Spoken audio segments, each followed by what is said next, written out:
Assalamualaikum warahmatullahi wabarakatuh. Perkenalkan, nama saya Yulanti Hanja. Saya adalah mahasiswa D3 Keperawatan Poltekkes Kemenkes Ternate.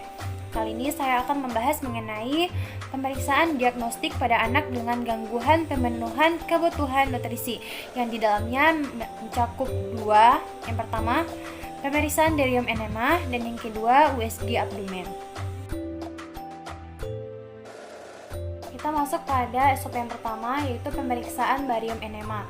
Pengertian barium enema disebut juga pemeriksaan radiografi saluran cerna bagian bawah. Pemeriksaan ini merupakan pemeriksaan sinar X dengan menggunakan media kontras, yaitu suspensi barium sulfat atau BaSO4. Persiapan alat yang pertama, larutan barium sulfat dengan kepekatan 1:8 dengan temperatur suhu 37 derajat Celcius sebanyak 2 liter. Selanjutnya, rektal kateter, irrigator set, gliserin, kayu pengaduk barium bila menggunakan irrigator set, receiver atau ember, dan kain laken atau penutup meja pemeriksaan. Kelebihan kontras ganda atau atas kontras tunggal juga berakibat pada persiapan penderita yang jauh lebih ketat. Syarat utama pada radiologi kontras ganda ialah bahwa kolon harus bersih dari kotoran. Oleh karena itu, terdapat prinsip dasar persiapan pasien seperti yang pertama, 2 hari sebelum pemeriksaan. Tindakan yang harus dilakukan yaitu beritahu pemeriksa apabila mempunyai alergi lateks atau barium dan siapkan pasien secara fisik dan mental untuk melakukan pemeriksaan ini. Yang kedua, pasien diberitahukan bahwa persiapan ini dibutuhkan kerjasama dari pasien agar kolon yang akan diperiksa dapat benar-benar bersih. 3. Pola makan pasien hendaknya memakan makanan dengan konsentrasi lunak atau tidak mengandung lemak selama 1-2 hari sebelum pemeriksaan. Hal ini dimaksudkan untuk mengurangi kemungkinan terjadinya bongkahan tinja yang keras. 4. Minum sebanyak-banyaknya selama 1-2 hari sebelum pemeriksaan, sebanyak 2 liter atau lebih untuk mencegah dehidrasi sebelum persiapan. Hal ini disebabkan karena penyerapan air di dalam cerna terbanyak di usus besar, sehingga pemberian minuman dapat menjaga tinja agar tetap lembek. Untuk menjaga kebutuhan kalori dan keseimbangan elektrolit dapat diberikan oral entering feeding berupa bubuk yang dilarutkan di dalam air.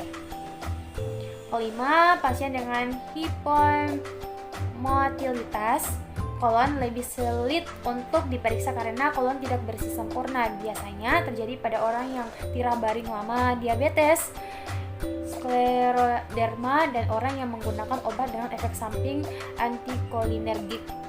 Harus diperpanjang masa persiapannya menjadi 2 hari atau lebih, dan beberapa regimen lavage kolon dimungkinkan untuk membersihkan kolon.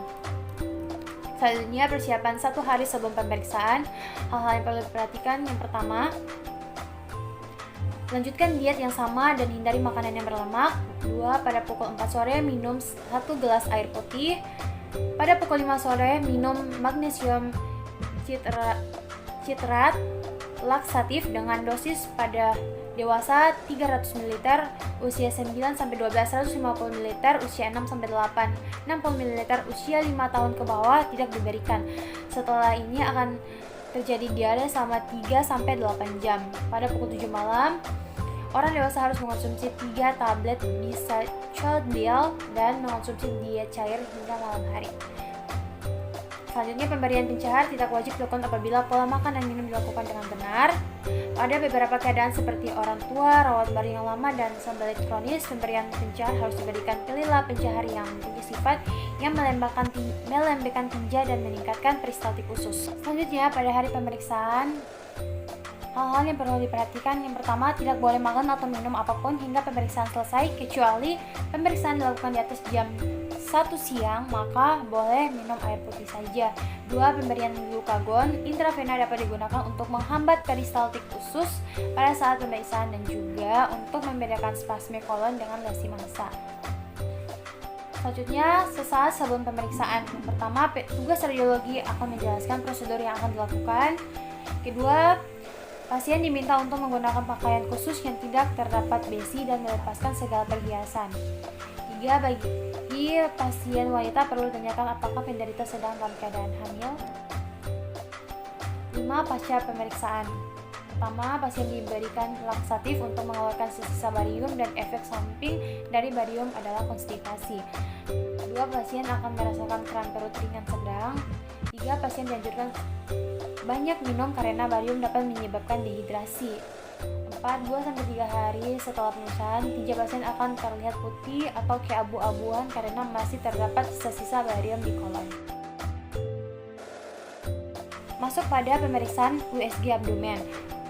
Pertama, pengertian. Ultrasonografi atau USG adalah suatu pemeriksaan diagnostik non-invasif dengan menggunakan gelombang frekuensi tinggi ke dalam abdomen. Gelombang ini dipantulkan kembali dari permukaan struktur organ sehingga komputer dapat menginterpretasikan jaringan berdasarkan gelombang tersebut. Tujuan sebagai acuan petugas dalam penerapan langkah-langkah melaksanakan pemeriksaan USG abdomen untuk mendeteksi adanya kelainan patologis pada abdomen. Persiapan alat, rekam medik pasien yang berisi pemeriksaan sebelumnya dari poli terkait, mesin USG dan gel. Tahap pelaksanaan yang pertama, pasien datang memberikan rekam medik kepada petugas. 2. Sebelum pemeriksaan pasien dianjurkan untuk banyak minum dan diminta menahan buang air kecil dan melapor bila kandung kemih sudah penuh.